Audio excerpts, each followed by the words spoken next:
Hello everyone, मेरा नाम है जेएस मल्होत्रा और आज की जो ये वीडियो है ये है जीएसटी अमेंडमेंट्स के लिए। तो बच्चों, जिनके एग्जाम्स नवंबर दिसंबर में 2020 में हैं, यानी जितने भी कॉमर्स प्रोफेशनल एग्जाम्स लोग दे रहे हैं नवंबर और दिसंबर के लिए, सीएमए हो इंटरमीडिएट या सीएस का एग्जीक्यूटिव या सीए का इंटरमीडिएट, उन सब के लिए ये रेलेवेंट है।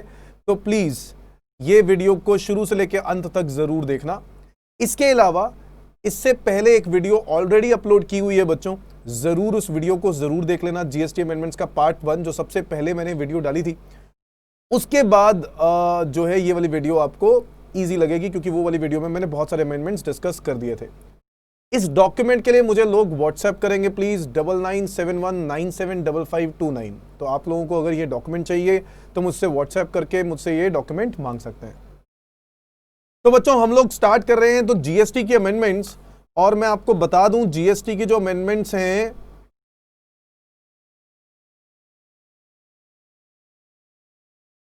वो किस चैप्टर से मैं स्टार्ट करने वाला हूं। देखो, चैप्टर 1, 2, 3, 4, इन चैप्टर्स में कोई अमेंडमेंट नहीं है। अमेंडमेंट है बट वो अमेंडमेंट्स हम ऑलरेडी डिस्कस कर चुके हैं बच्चों। अगर आप लोगों को याद हो, कॉम्पोजिशन स्कीम से रिलेटेड अमेंडमेंट्स और बहुत सारी और चीजों की अमेंडमेंट्स जो हम लोगों ने पढ़ी थी, वो मैंने आज से 4 महीने पहले ही वीडियो अपलोड कर दी थी। तो प्लीज प्लीज प्लीज जरूर देखना उस जीएसटी के अमेंडमेंट्स को। अब जो है हम लोग कर रहे हैं चैप्टर नंबर 6 की अमेंडमेंट से स्टार्ट, जो कि इस क्या कहते हैं 31 मई तक, यानी 30 अप्रैल से पहले पहले आपके एग्जाम्स में नोटिफिकेशन जो है वो भी एग्जाम्स में रेलेवेंट होते हैं। और आप लोग तो जानते ही हैं, सीए एग्जाम के लिए 30 अप्रैल तक और सीएस और सीएमए एग्जाम्स के लिए 31 मई तक। ठीक है जी। और अप्रैल और मई के बीच में कोई ज्यादा कोई अमेंडमेंट नहीं आई, तो इसलिए ऐसा कुछ नहीं है कि मुझे अलग से कुछ सीएस सीएमए स्टूडेंट्स को कराना है। तो सारी अमेंडमेंट्स जो हैं वो इसी के अंदर कवर अप हो जाती हैं। आओ जरा बच्चे देख लेते हैं कि कौन कौन से टॉपिक में क्या अमेंडमेंट आई है। चैप्टर नंबर 6 में सबसे पहले मैं इनपुट टैक्स क्रेडिट की बात करूंगा। सेक्शन नंबर 16 से लेकर 21 हम लोग इसके अंदर पढ़ते हैं। आप लोगों को पता होगा, restriction on availment of ITC in respect of invoices और डेबिट नोट्स नॉट अपलोडेड। बेटा, पिछली वीडियो में जिन बच्चों ने पिछली अमेंडमेंट्स वाली वीडियो देख ली है, पिछली वीडियो में ये अमेंडमेंट आई थी। क्या बोला था कि अगर आपने इनवॉइसेस और डेबिट नोट्स अपलोड नहीं किए हैं, स्टिल आप आईटीसी ले पाओगे। वैसे तो आईटीसी मिलना नहीं चाहिए, बट इनपुट टैक्स क्रेडिट के लिए गवर्नमेंट ने बोला कि कोई दिक्कत नहीं है, अगर आप कोई इनवॉइस अपलोड करना भूल गए हो और बाद में अपलोड कर देते हो तो हम आपको 20% तक का आईटीसी अलाउ कर देंगे। जबकि उसके बाद एक अमेंडमेंट आई और 20% की जगह पे अब, यानी अब से ये 10% हो गया है। गवर्नमेंट ने बोला 20% तक का आईटीसी अलाउ कर देंगे। किसका? जो ऑलरेडी अपलोडेड है उसका। मेरी बात को ध्यान से सुनना। मैंने बोला मेरे 100 इनवॉइसेस थे, उन 100 इनवॉइसेस में से 80 इनवॉइसेस अपलोड कर दिए, 20 इनवॉइसेस अपलोड नहीं किए, तो मुझे 80 इनवॉइसेस का तो पूरा क्रेडिट मिल जाएगा, उन 20 इनवॉइसेस का मुझे क्रेडिट मिलेगा, बट मैक्सिमम अप टू उन 80 इनवॉइसेस का 10%। पहले ये उन 80 इनवॉइसेस का 20% होता था, बट अब मैक्सिमम अप टू 10% मिलेगा। अब एक बात और ध्यान देना है कि आईटीसी का जो क्रेडिट होगा ना बच्चों, इनपुट टैक्स क्रेडिट जो होगा, वो कभी भी टोटल आईटीसी से ज्यादा नहीं हो सकता, क्योंकि 80 का 10% ज्यादा हो सकता है उन 20 इनवॉइसेस का क्रेडिट। इसी रीजन से मैं बोल रहा हूं। तो इसलिए वो 20 इनवॉइसेस से ज्यादा का क्रेडिट नहीं हो सकता, चाहे 80 का 10% ज्यादा बन रहा हो। मेरी बात समझ में आ गई? आओ जरा एक बार देख लेते हैं। कह रहा है विद इफेक्ट फ्रॉम 9/10/2019, ये बात हम लोगों ने पहले पढ़ी थी। Rule 36(4) inserted which specify the quantum of ITC that can be claimed against the invoices debit notes uploaded and not uploaded by the supplier. तो गवर्नमेंट ने रूल बनाया कि ठीक है यार, जिन्होंने इनवॉइसेस अपलोड किए हैं उनको भी दो और जिन्होंने नहीं किए उनको भी आईटीसी दो। ITC to be availed by registered person in respect of invoices debit notes the details of which have not been uploaded by supplier in GSTR 1 cannot exceed 20% of eligible credit available in respect of invoices debit note which have been uploaded by the supplier, तो ये पहले point था, 20% of the eligible credit. Eligible credit मतलब जो invoices already upload किए हैं उसका credit चाहे वो 1 लाख रुपए है, 1 लाख का 20% विल बी 20,000। इन्होंने कहा कि 20,000 से ज्यादा का क्रेडिट उन इनवॉइसेस का नहीं मिल सकता जो अपलोडेड नहीं है। तो आप लोग देखोगे कि अपलोडेड जो नहीं है उनका क्रेडिट बनता कितना है, बट अगर उनका क्रेडिट ही 10,000 बनता है तो बड़े 10,000 से ज्यादा क्यों मिलेगा? हाँ, मैक्सिमम रेस्ट्रिक्शन कितनी बोल दी? 20। इसका मतलब है वो जो बचे हुए इनवॉइसेस अगर उनका क्रेडिट 40,000 पे बनता है तो आपको मैक्सिमम 20,000 ही मिलेगा। ये बात पहले थी, बट इस 20% को रिड्यूस करके गवर्नमेंट ने नोटिफिकेशन 75/2019 जो कि आया 26 दिसंबर 2019 और इसको विद इफेक्ट फ्रॉम 1/1/2020 से लागू कर दिया और कहा कि रेट जो है वो 20% बहुत ज्यादा दे रहे थे हम लोग, अब मैक्सिमम टू मैक्सिमम कितना देंगे? 10% देंगे। बेटा नोट करना, 10%, मैक्सिमम 10%। इज दैट क्लियर बच्चों? सो इससे रिलेटेड दो सिचुएशंस आ जाती हैं। पहली सिचुएशन तो ये होती है कि वेयर इनवॉइस और debit note are uploaded in GSTR1। आप लोग समझते हो बच्चों, डेबिट नोट के बेसिस पर भी आईटीसी मिलता है। चैप्टर नंबर 6 की शुरुआत में हम पढ़ते हैं, सेक्शन नंबर 16 में। इनवॉइसेस या डेबिट नोट्स जो भी आपने GSTR1 में अपलोड किया उसके बेसिस पे आपको फुल आईटीसी मिल जाएगा, फुल। अब जो अपलोड नहीं किए, हैज नॉट बीन अपलोडेड, उसका आपको 10% ऑफ एलिजिबल आईटीसी मिलेगा। अब एलिजिबल आईटीसी का मतलब जो इनवॉइसेस ऑलरेडी अपलोड किए इन रिस्पेक्ट ऑफ अपलोडेड इनवॉइसेस। तो जो इनवॉइसेस अपलोड किए हैं उनका आपको 10% आईटीसी मिल जाएगा। हाउएवर आईटीसी सो क्लेम्ड कैनॉट एक्सीड, ये लाइन बहुत इंपॉर्टेंट है। However ITC so claimed cannot exceed the eligible ITC available. इसका मैंने आपको भी एग्जांपल दिया कि आप जो 10% निकाल रहे हो वो हो सकता है कि वो जो इनवॉइसेस अपलोड नहीं किए उसका क्रेडिट जो बन रहा हो वो कम बन रहा हो, 10% ज्यादा बन रहा हो। तो बेटा मैक्सिमम टू मैक्सिमम उतना ही क्रेडिट मिलेगा जितना क्रेडिट उन इनवॉइसेस का है, उससे ज्यादा तो मिल ही नहीं सकता ना। तो वो लिमिट, मैक्सिमम लिमिट 10% की गई है, यानी अगर वो अमाउंट ज्यादा होता तो मैक्सिमम 10% तक मिल जाता, बट अगर वो अमाउंट कम है तो मैक्सिमम टू मैक्सिमम उतना ही मिलेगा जितना आईटीसी इनवॉइसेस का बनता है। ठीक है जी सर, ये तो आसान सी बात थी, ये तो हम लोगों ने पहले भी पढ़ चुके हैं। आओ बच्चों सेकेंड अमेंडमेंट देख लेते हैं। आईटीसी के अंदर restriction on utilisation of ITC, एक अमेंडमेंट आई है इस टॉपिक पे, यूटिलाइजेशन ऑफ आईटीसी पर।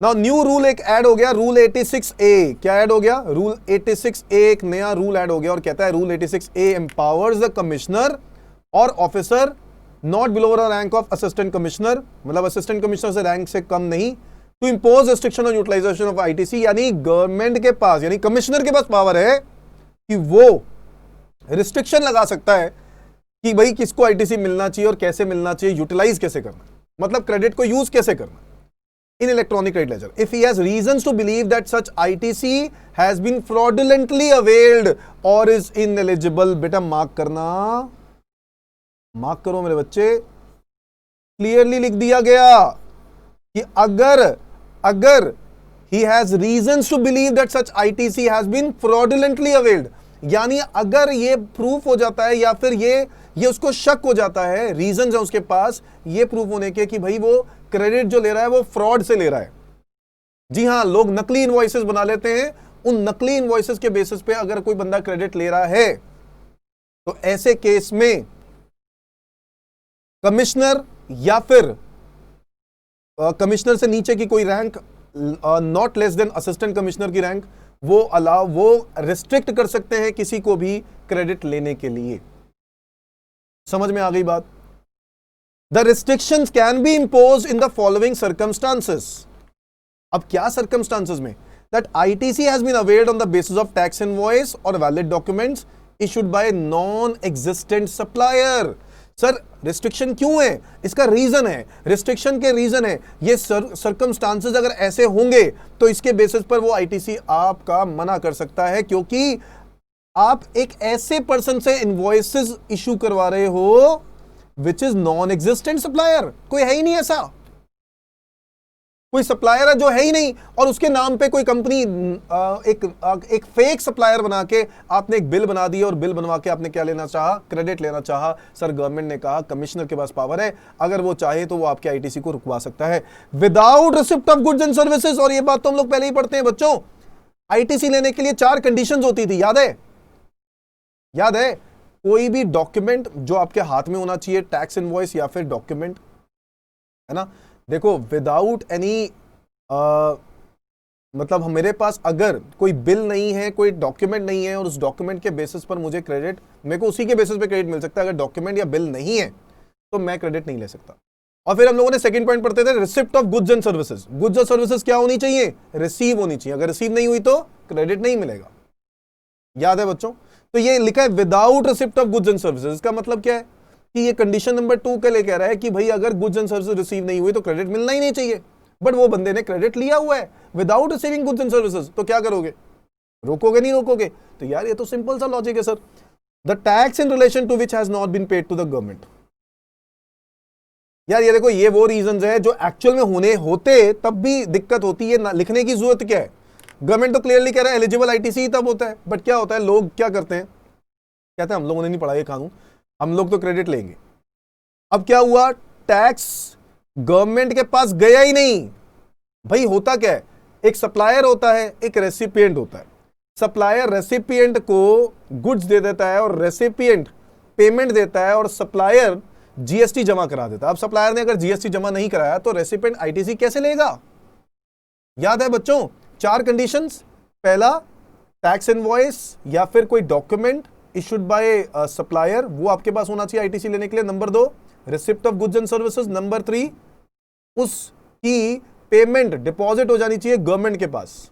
वो कौन करेगा? सप्लायर करेगा, या रिवर्स चार्ज में रेसिपिएंट करेगा।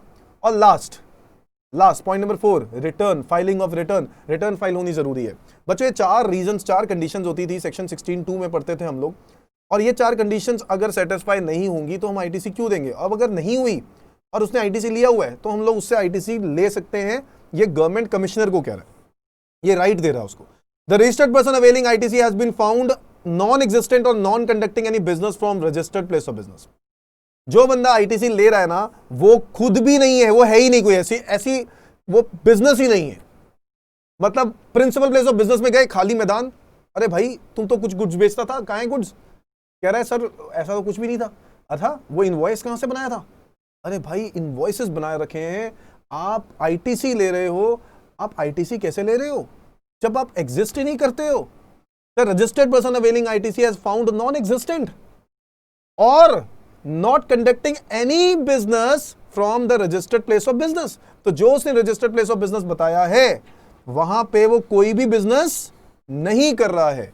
अब क्योंकि वो वहां पे कोई बिजनेस नहीं कर रहा तो कमिश्नर के पास पावर है, गवर्नमेंट ने कमिश्नर को पावर दी गई है कि भाई आप उसके आईटीसी को रिस्ट्रिक्ट कर सकते हो, आप उसको आईटीसी को मना कर दो, मत दो। Registered person availing ITC is not in the position of tax invoice और वैलिड डॉक्यूमेंट। देखो मैंने ये बात पहले ही बता दी थी, सेक्शन 16(2) वाली कंडीशंस अगर पूरी नहीं होंगी तो बेटा भुगतान उसको झेलना पड़ेगा कि भैया क्रेडिट नहीं मिलेगा। समझ में आ गई बात? If the ITC so availed, the restrictions can be imposed by not allowing such ITC to be used for discharge any liability under section 49 or not allowing refund of any unutilized amount of such ITC.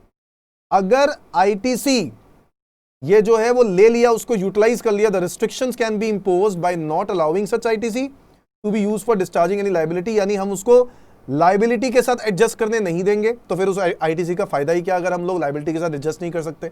Laser में दिख रहा है but आप उस ITC को liability के साथ adjust नहीं कर पा रहे हो। और not allowing refund of any unutilised amount of ITC.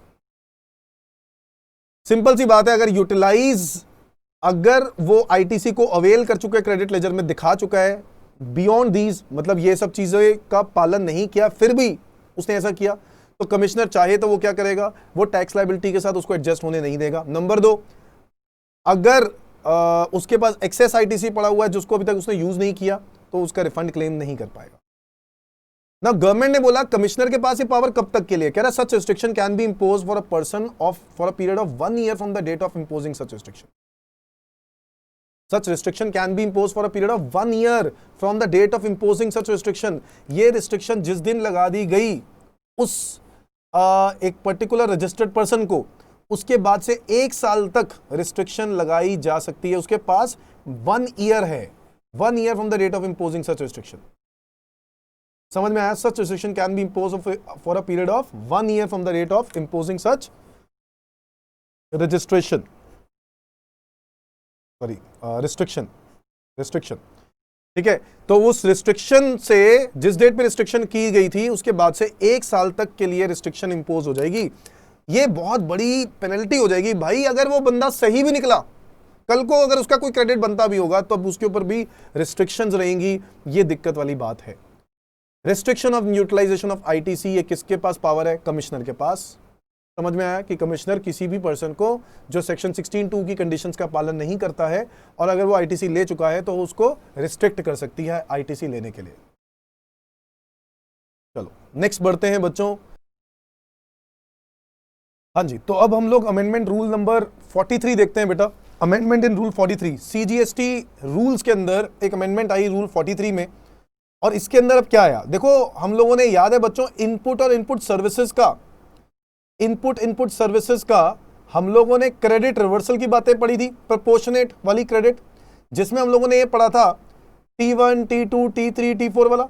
Exactly वैसे ही हम लोगों ने कैपिटल गुड्स के लिए भी पढ़ा था बच्चों, कि मान लो अगर कोई कैपिटल गुड मैंने खरीदा है और उस पर मैंने जीएसटी पे किया और वो कैपिटल गुड एक्सक्लूसिवली एग्जेम्प्ट के लिए यूज कर रहा हूं तो उसका आईटीसी नहीं मिलेगा। अगर कैपिटल गुड को एक्सक्लूसिवली टैक्सेबल सप्लाईज के लिए यूज कर रहा हूं तो पूरा क्रेडिट मिल जाएगा। और अगर कैपिटल गुड को एग्जेम्प्ट और टैक्सेबल दोनों के लिए या बिजनेस या नॉन बिजनेस दोनों के लिए यूज कर रहा हूं तो हम उसको ए मानते हैं। और उनकी लाइफ जो होती है वो 5 साल होती है। कुछ याद आ रहा है बच्चों?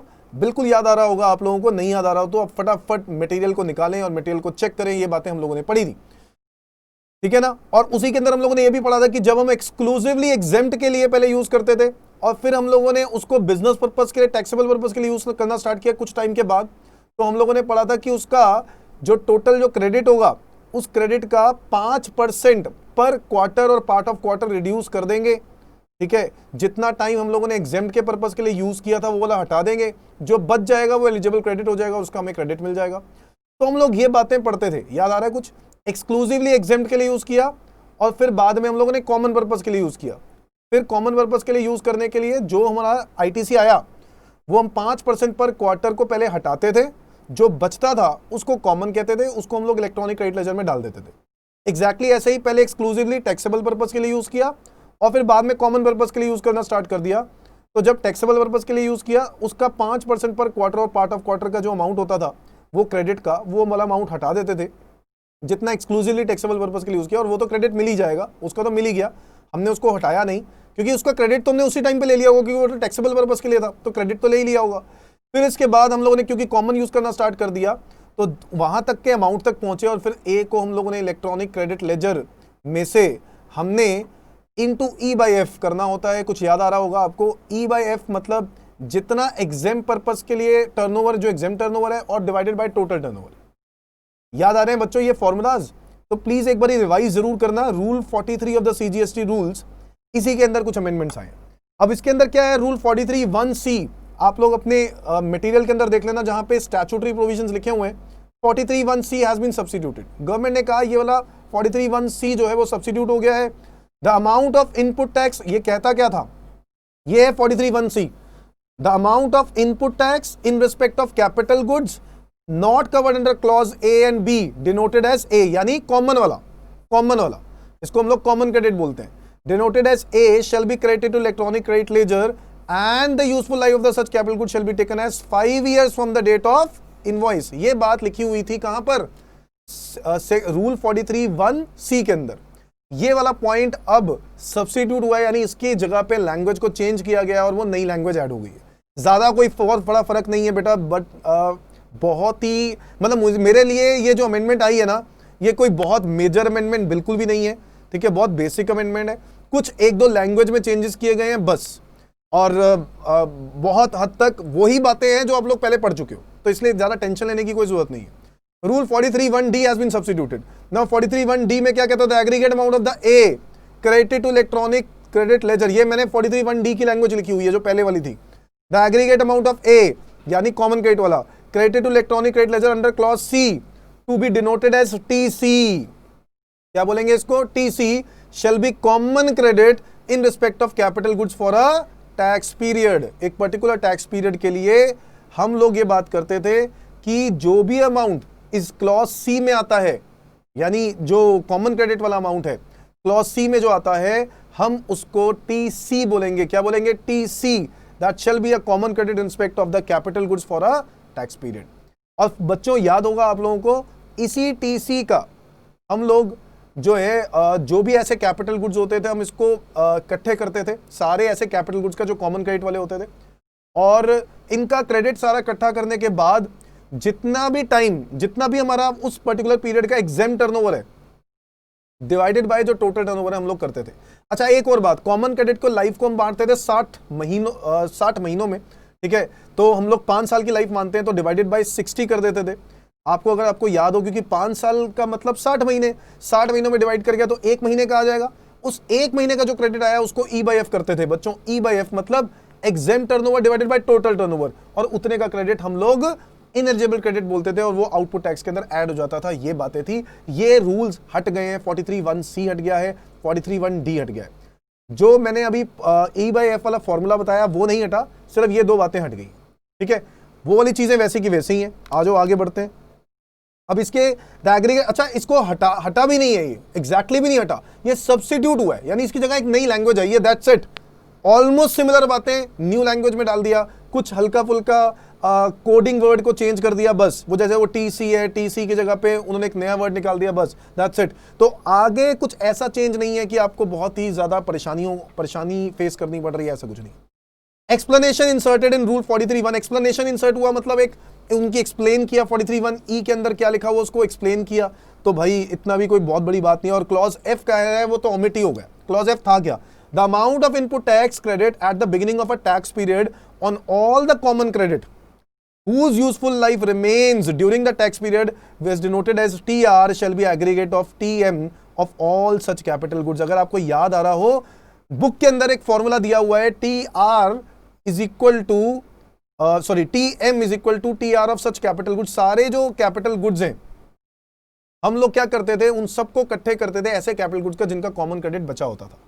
तो उनका common credit beginning of the अगर टैक्स पीरियड में बचा हुआ है तो हम उसको सबको इकट्ठा करते थे, और फिर हम लोग एक साथ वो फॉर्मूला लगाते थे, पहले तो डिवाइड बाय 60 वाला और फिर उसके बाद इनटू E/F वाला, हर महीने के महीने ये वाला फॉर्मूला हम लोग एक साथ लगाते थे। ये क्लॉज F ही ओमिट हो गया बेटा, क्लॉज F ओमिट हो गया है, यानी आपको बुक के अंदर ये वाली पॉइंट जहां पर भी दिख रहा है उसको काटा मार दो, प्लीज काटा मार दो। ओमिट का मतलब है काट दो, क्योंकि अब वो पॉइंट नहीं है। मैं आपको सच बात बताऊं, वैसे तो एक बात बहुत लॉजिकल है, ये पॉइंट की जरूरत भी क्या थी?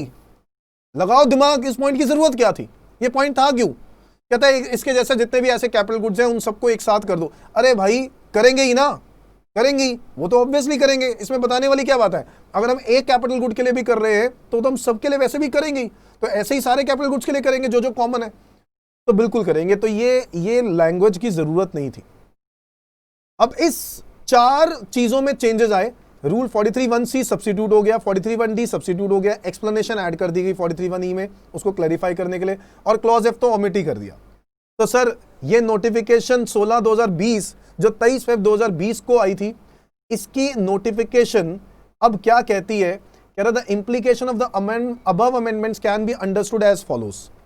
तो ये जो इम्प्लीकेशन, इसकी अब इम्प्लीकेशन जो है वो that can be understood as follows. कह रहा था income tax on capital goods used. अब ये जो अमेंडमेंट है ना, मैंने अब क्या कर दिया, उसके अंदर सारी बातें मर्ज करने के बाद ये कुछ उसका क्रक्स निकलता है, जो फाइनल कंक्लूजन निकलता है वो ये, that input tax on capital goods used or intended to be used commonly for making taxable and zero rated supplies as well as exempt supplies on non business purpose shall be denoted as A। ये बात तो हम पहले भी करते थे। such amount as reflected in invoice, ये line अलग है, as reflected in invoice कहता है जो अमाउंट इनवॉइस में लिखा है will be credited to electronic credit ledger। Invoice में लिखा होना चाहिए वो amount. the useful life of such capital goods will be taken as 5 years from the date of invoice। ये बात तो पहले वाली है, ठीक है सर, बिल्कुल सही कह रहे हो, ये बात तो पहले भी पढ़ी थी हम लोगों ने। तो where capital goods, second point है, where capital goods which were initially used only for non-business purpose exempt supplies are subsequently used for commonly for exempt and non-business, exempt और non-business, या फिर taxable and taxable के साथ ही, मतलब exempt और taxable दोनों के साथ, या non-business और business दोनों, मतलब आप ये दोनों काम कर रहे हो। अगर ऐसे केस में उस कैपिटल गुड की बात करें तो अगर आपको याद हो तो हम लोग इसको ए मान लेते थे। इसका ए जो होता था, जो ए इसको डिनोट करते थे ए से, and that credited in electronic credit ledger, इसको फिर क्रेडिट लेजर में डाल देते थे। The ineligible credit attributable as a period during which such capital goods were used for non business purpose making exempt supply shall be computed at 5% of the per quarter. देखो हम लोग करते क्या थे, अगर आपको याद हो तो हम क्या करते थे, उस कॉमन क्रेडिट को फाइंड आउट करते थे, कॉमन क्रेडिट को फाइंड आउट करते थे 5% क्रेडिट को 5% पर क्वार्टर और पार्ट देयर ऑफ को हटाने के बाद। यानी अगर आपको कुछ याद आ रहा हो कि अगर मान लो मैंने कोई भी कैपिटल गुड को 1 साल के लिए यूज किया एक्सक्लूसिवली एग्जेम्प्ट के लिए, तो मैंने उसको 4 क्वार्टर यूज किया, तो 4 मतलब हो गया 5 × 4 यानी 20%। 20% आईटीसी हटाने के बाद 80% क्रेडिट को मैं कॉमन क्रेडिट लेजर में, इलेक्ट्रॉनिक क्रेडिट लेजर में ले आता था। बट यहां पर थोड़ा सिनारियो को क्या कर दिया गया, चेंज। सिनारियो को यह चेंज किया कि भाई जितना भी अमाउंट है, कह रहा है when capital goods were initially used for non-business exempt supply are subsequently used commonly for exempt supplies and non-business purpose as well as taxable and zero rated supplies, input tax in respect of the same shall be denoted as A and credited in the electronic credit ledger। यानी पूरे को electronic credit ledger में डाल दो, पूरे को। अब the ineligible credit attributable to the period during such capital goods which are used for non-business purpose making exempt supply shall be computed at 5% per quarter or part thereof। समझ में आ रहा है? पहले पूरा क्रेडिट, अच्छा पहले क्या होता था, हम रिड्यूस्ड क्रेडिट को ही कॉमन क्रेडिट में डालते थे। वो कह रहे हैं क्योंकि हम लोग इनवॉइस के बेसिस पर ही सब कुछ चाहते हैं, क्योंकि कल को क्या होता है कि जब एक्सप्लेनेशन देनी होती है तब उस वक्त आप कुछ भी एक्सप्लेनेशन देके बच जाते हो। गवर्नमेंट कह रहा है सब कुछ इनवॉइस के बेसिस पे होना चाहिए, तो इनवॉइस वाला क्रेडिट दिखा दिया पूरा का पूरा। अब अगर आपने उसको एग्जाम पर्पस के लिए यूज किया तो जितना भी पीरियड आपका एग्जाम वाला था उसको हम लोग इनएलिजिबल क्रेडिट कहेंगे। वो कैलकुलेट कर लो 5% पर क्वार्टर और पार्ट ऑफ क्वार्टर निकाल के, वैसे ही जैसे हम लोग पहले भी करते थे, और उसको हम लोग डिनोट करेंगे बेटा TIE से, TIE से, इनएलिजिबल क्रेडिट। ठीक है, TIE, ineligible credit. Now such ineligible credit shall be TIE shall be added to the output tax liability of the tax period in which। एक ही बात है बच्चों, अल्टीमेटली वो ये कहना चाहते हैं कि उसको आउटपुट टैक्स में ऐड कर दिया। लॉजिक समझ में आ रहा है? ऐसा गवर्नमेंट क्यों कर रही है? सब कुछ इनवॉइस के बेसिस पे चाहती है। वो नहीं चाहती कि कोई भी कल को कोई भी फालतू की एक्सप्लेनेशन देके और कहे कि भैया मेरा क्रेडिट तो इतना ही बनता, ऐसे नहीं। तो पहले जो था वो थोड़ा सा इनवॉइस से हटकर वो कह रहे थे कि इनवॉइस में से 5% क्रेडिट हटाने के बाद जो आएगा वो आप इलेक्ट्रॉनिक क्रेडिट लेजर में, तो उसके अंदर एक्सप्लेनेशन देना थोड़ा सा मुश्किल था।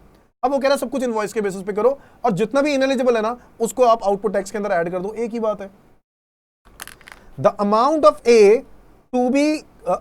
A credited to electronic credit ledger in respect of capital goods whose useful life remains during the tax period shall be added together to arrive at common credit which is TC। तो कह रहे हैं फिर इसके बाद क्या करना है हमें, जितने भी A हैं इलेक्ट्रॉनिक क्रेडिट लेजर में ऐड कर दिए common capital goods in respect of common capital goods whose useful life remains, जिसके भी ऐसे ही यूजफुल लाइफ बचते हैं उन सबको ऐड कर दो, और कॉमन क्रेडिट को हम लोग TC बोलते हैं। ये बात हम लोगों ने पहले भी पढ़ ली थी। When capital goods which were initially used only for taxable and zero rated supplies are subsequently commonly for taxable and zero rated supplies as well as exempt supply। तो पहले तो सिर्फ taxable के लिए और बाद में common। तो input tax claimed in respect of same should be added to the aggregate value of TC। Input tax claimed in respect of the same shall be added to the aggregate of TC, यानी total वो जो common credit है उसके अंदर add कर दो। ये तो सिंपल ही है, एग्रीगेट में ऐड कर दो, कॉमन क्रेडिट में ऐड कर दो, और फिर जितना भी इनएलिजिबल पार्ट है वो वाला इनएलिजिबल पार्ट आपको हर महीने के महीने आपको फाइंड आउट करते रहना पड़ेगा इनएलिजिबल पार्ट। भाई अगर आप बात कर रहे हो पर्टिकुलर मंथ की, तो पर्टिकुलर मंथ के क्रेडिट निकालने के लिए कह रहा है TM which is common credit for a tax period TC by 60 is to be computed during useful life of the capital good which is 5 years from the rate of invoice. तो उन्होंने बोला जो भी क्रेडिट होगा उसको divide कर दो 60 से और हर महीने का क्रेडिट आ जाएगा, तो वो कंप्लीट है। ठीक है, ये वाली बात तो पहले भी पढ़ी थी हम लोगों ने, ऐसा कुछ अलग नहीं पढ़ा हुआ।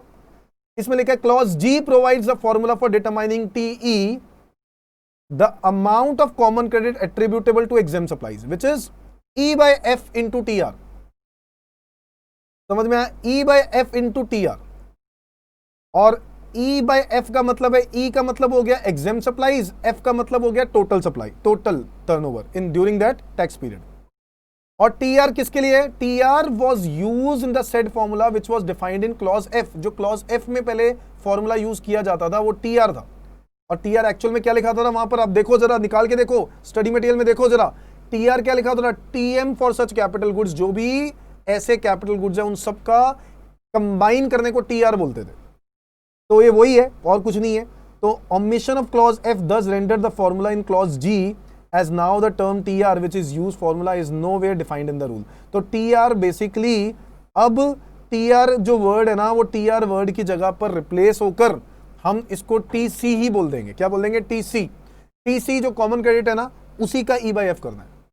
तो बेसिकली बहुत सारे टर्म्स को निकाल दिया है, क्योंकि वो जो टीएम वर्ड था, टीएम भी खत्म कर दिया।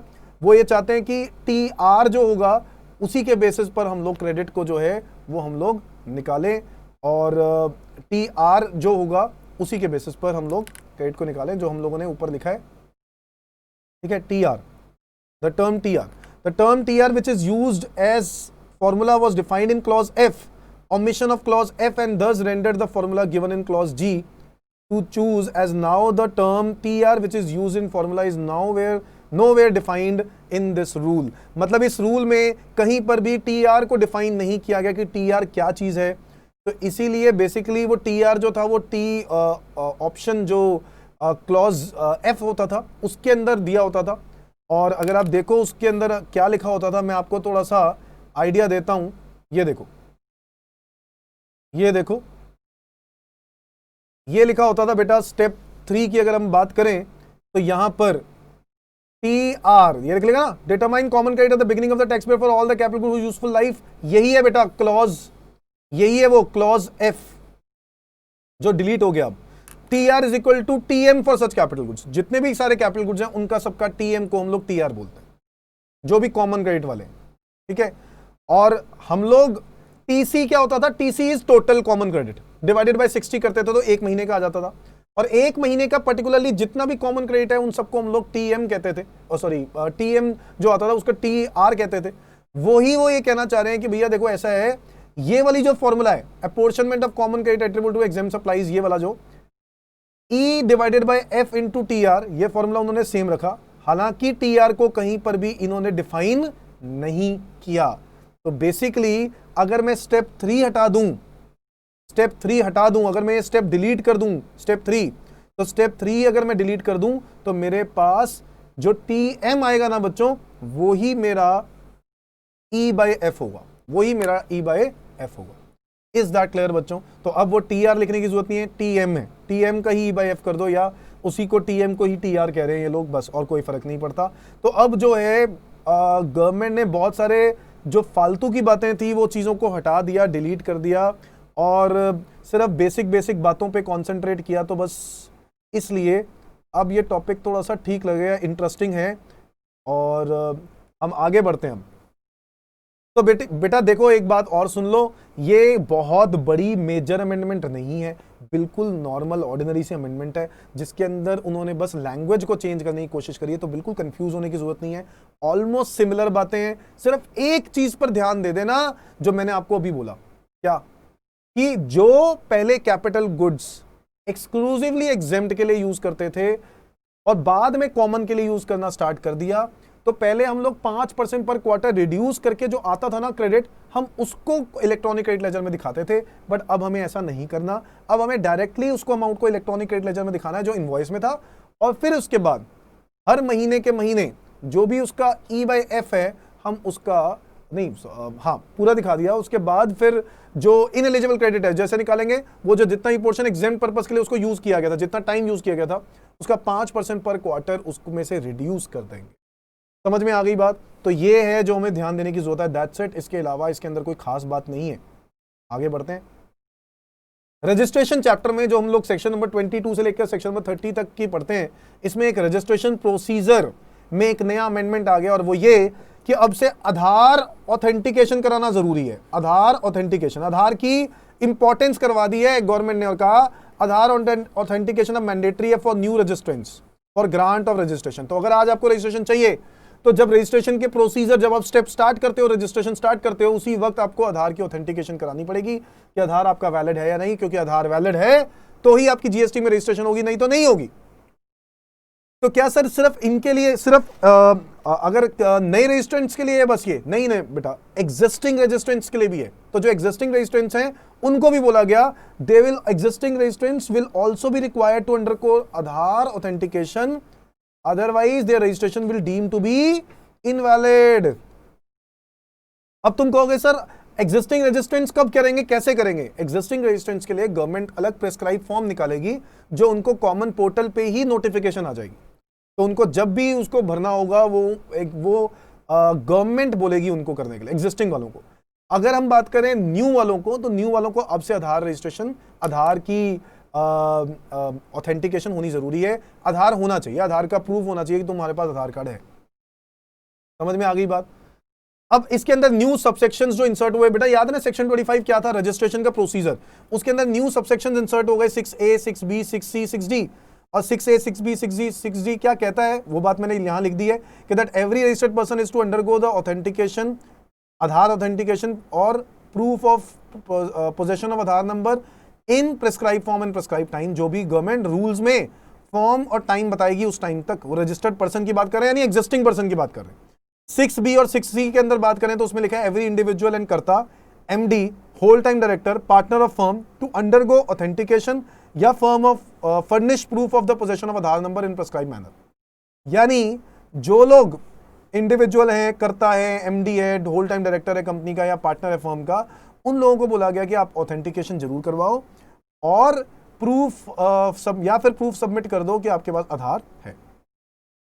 6D कहता है 6A 6B 6C।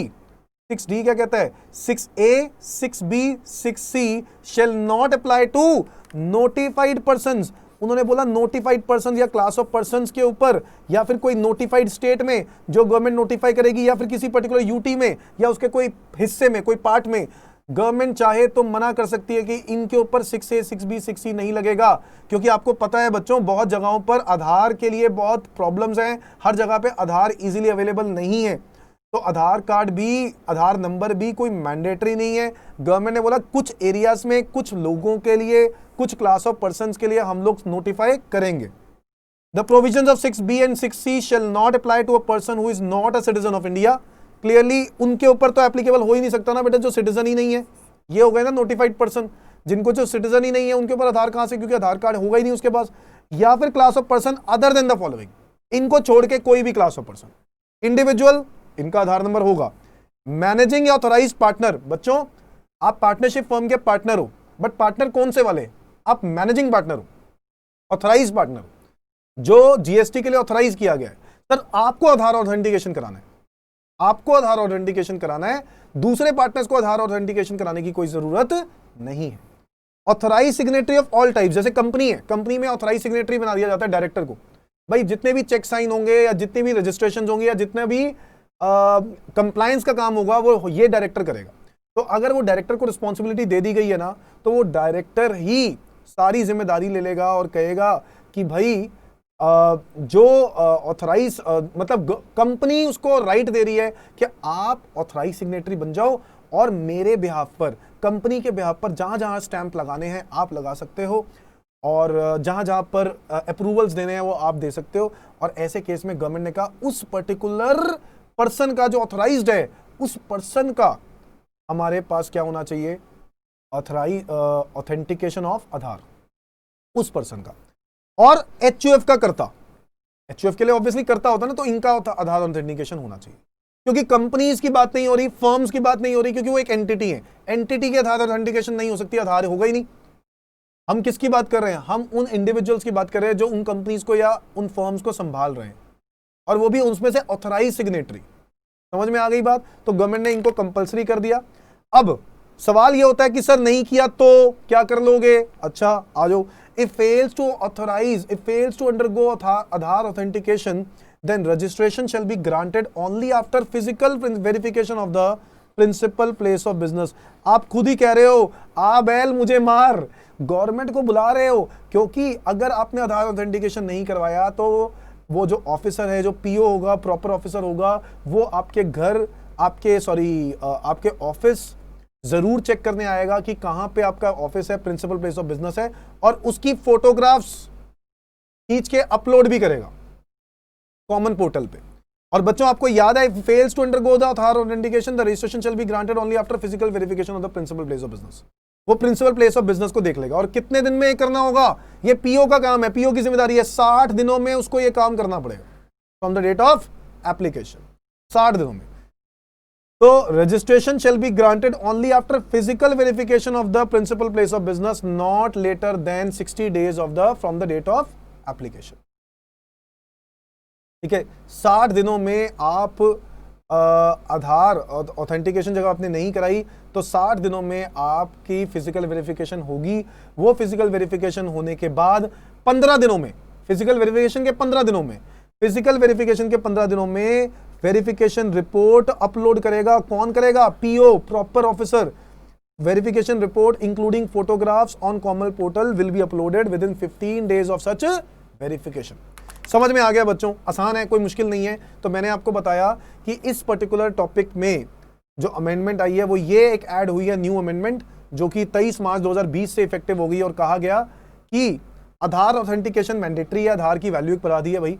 तो जो रजिस्ट्रेशन करवाता है उसको भी आधार ऑथेंटिकेशन कराना है, और जो रजिस्ट्रेशन नहीं, जो एग्जिस्टिंग है ऑलरेडी, जो रजिस्टर्ड है, उनके लिए गवर्नमेंट ने बोला कि भैया आधार नंबर हमें आधार नंबर बस ऑथेंटिकेट करवाना है कि आपके पास आधार है, हमें बस इस बात का सबूत दे दो। ठीक है, उसके लिए गवर्नमेंट प्रेस्क्राइब फॉर्म निकालेगी फ्यूचर में। 6A, 6B, 6C और 6D, ये 4 सब रूल्स, ये जो 4 सब सेक्शंस आए हैं, नॉट सब रूल्स, सब सेक्शंस आए हैं। इन सब सेक्शंस में क्लियरली ये लिख दिया कि हर एक पर्सन को, रजिस्टर्ड पर्सन को अपनी आधार ऑथेंटिकेशन करानी मैंडेटरी है।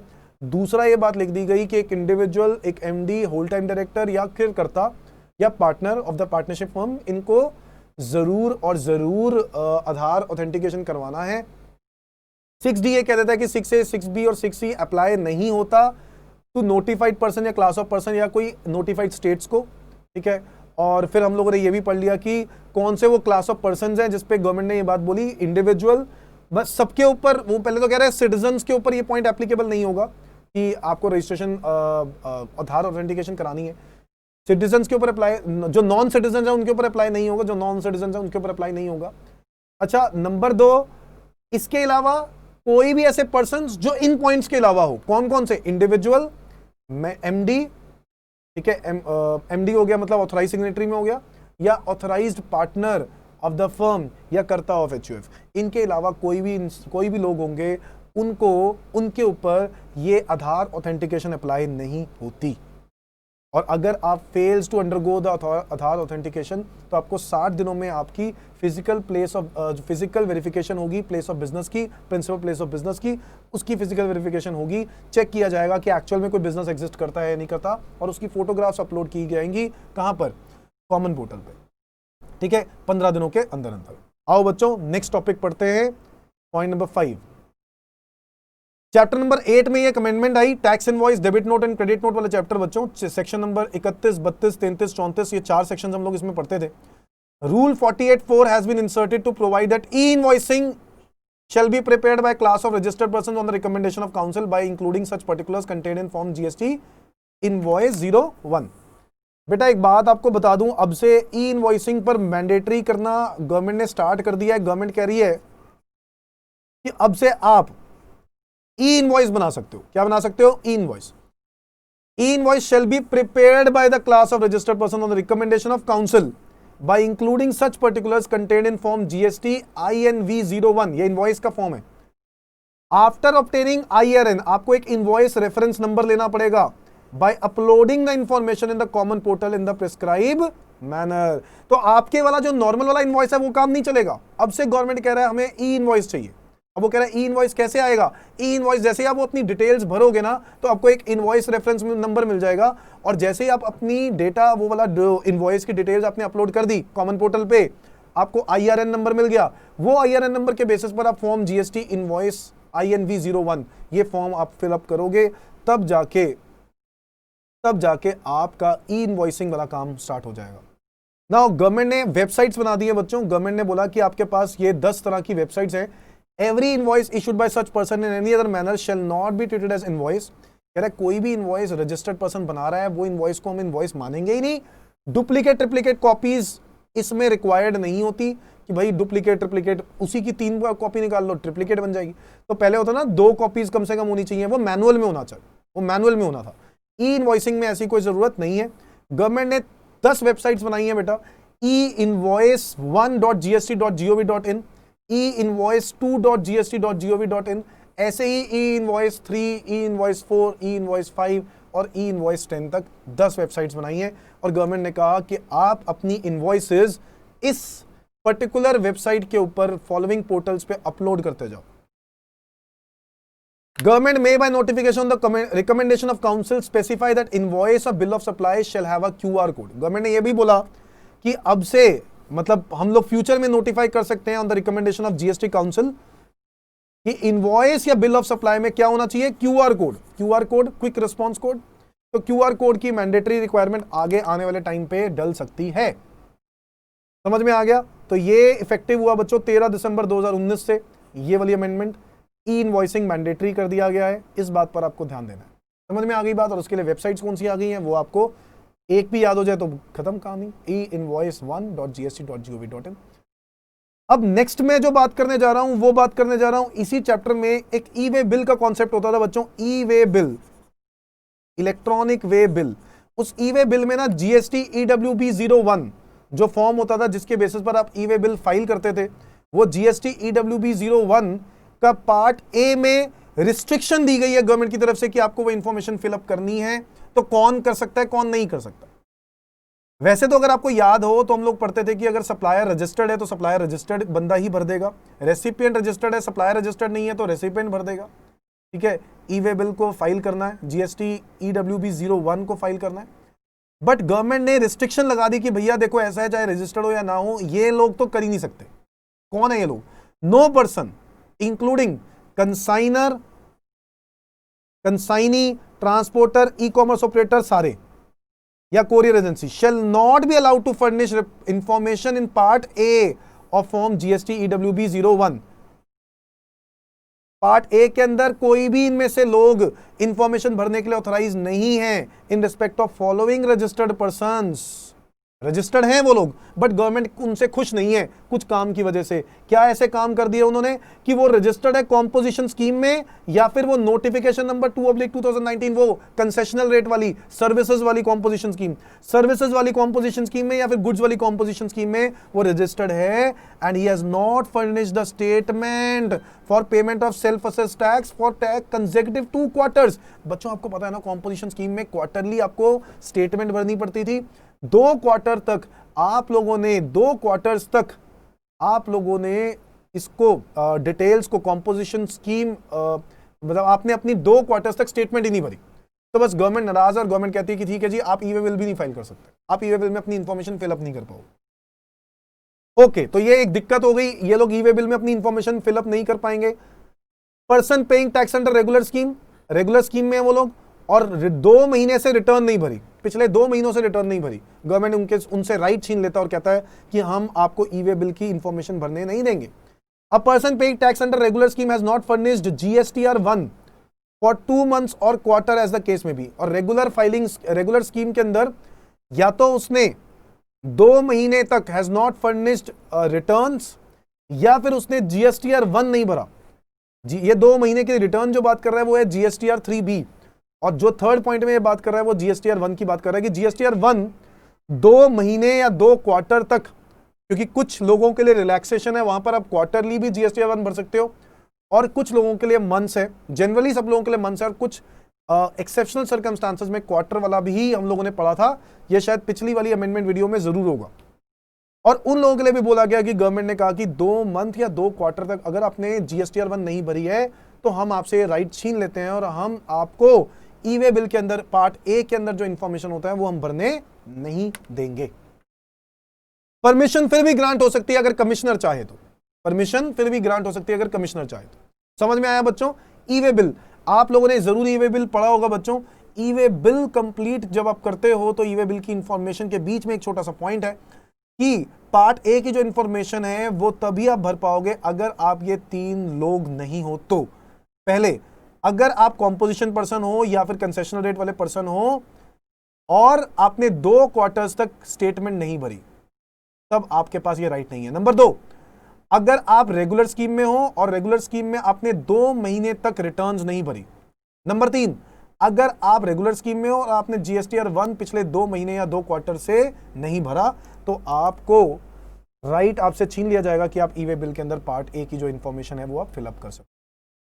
ठीक है बच्चों, कोई बहुत बड़ी बड़ी अमेंडमेंट नहीं है, मैं फिर से बता रहा हूं, बहुत बेसिक बहुत छोटी छोटी बातें हैं बट एग्जामिनर का कोई भरोसा नहीं भाई कि इनके ऊपर भी क्वेश्चंस आ सके, क्योंकि अमेंडमेंट्स है ना, इसलिए चीजें पूछी जा सकती हैं, रेडी रहना चाहिए।